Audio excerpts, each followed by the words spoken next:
Hey there, I'm Sandy Reese, Chief Encouragement Officer here at Get Fully Funded, where we show small nonprofits how to raise money so that they can do more good in the world and change more lives.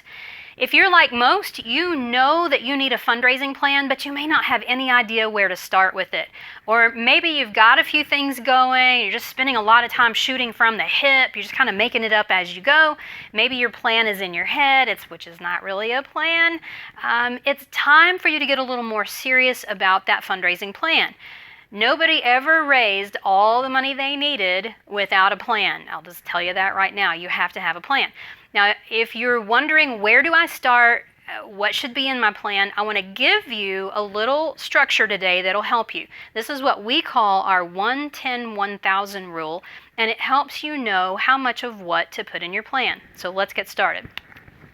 The 1 in the 1-10-1000 rule refers to one event. Now I'm talking about fundraising events here, not volunteer events, not anything related to programs. This is a fundraising event.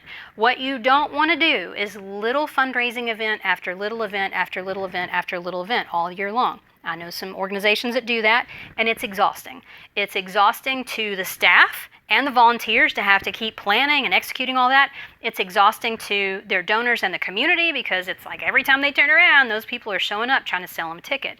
Do one event, do it really well, like hit it out of the park, give it everything you've got, and then move on.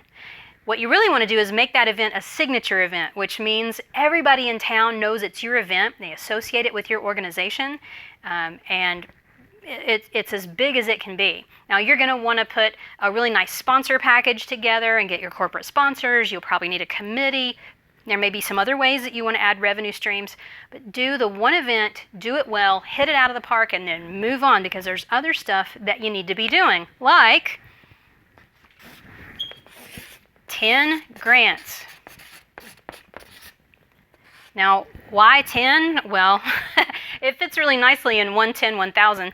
We have a grant writer here on staff at Get Fully Funded, and she does a lot of grant research for people, and she can almost always find 10 good, hot grant leads. So these are not like, you might get the grant, These are like, ooh, this is a good fit for your organization. You've got a good shot at this. You need to go after it. You might find more or less. Sometimes she finds less, sometimes she finds more. But the point here is don't leave grant money on the table. You have to go do your research to find out which opportunities are the best fit for you, and then create that deadline calendar so that you know what's coming and when, you don't miss any deadlines, and then just go after it. Keep that grant pipeline full because it can take some time. If you started today doing your research, you're going to figure out really fast that there's some grants that are 6 months down the road. There's some that you can't apply for and for like 10 months from now. So the sooner you get it organized and get on that, the better. Don't leave grant money on the table. One of my favorite clients just posted on Facebook this morning that they got a $45,000 grant. I'm super excited for them about that. They're keeping their grant pipeline full, and that's what you should do as well. So in the 1-10-1000 rule, we have one event, 10 grants. Here comes the 1,000.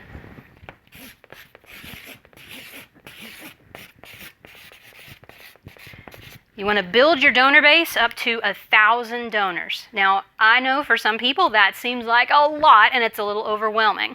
If that's a lot for you, take it 100 donors at a time. Start by working on donors until you get to 100. If you already have 100, go to 200. If you already have 1,000, go to 2,000. Here's the deal.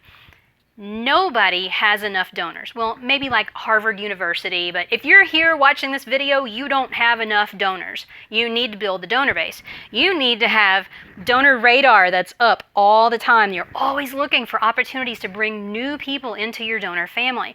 So that means you can't just do this once a year and then forget it. You have to build into your fundraising plan donor acquisition activities. So you have to really think about, where are we going to be finding new people this year? What are we doing to grow our donor base so that we can get here? Because here's what happens. When you get this big donor base, if you lose one, it's not a problem because you have 999 more and you have the skill to go replace the one. If you're reliant on a single grant, that's very scary. If you lose a grant, you have a big problem. So what this really does, this creates for you diversified revenue, which is very healthy for your organization. That's what you're going to get when you follow 1-10-1000.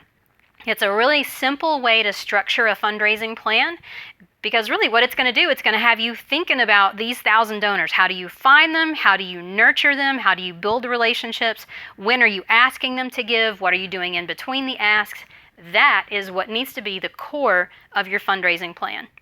Now, you can find more information on how to do that event, where to find those grants, and how to build that donor base on our blog at getfullyfunded.com/blog. And you can find more videos just like this one at getfullyfundedtv.com. That's our YouTube channel. And be sure to subscribe so when we release more information like this, you don't miss out. All right, that's it for today. I'll see you next time. Bye.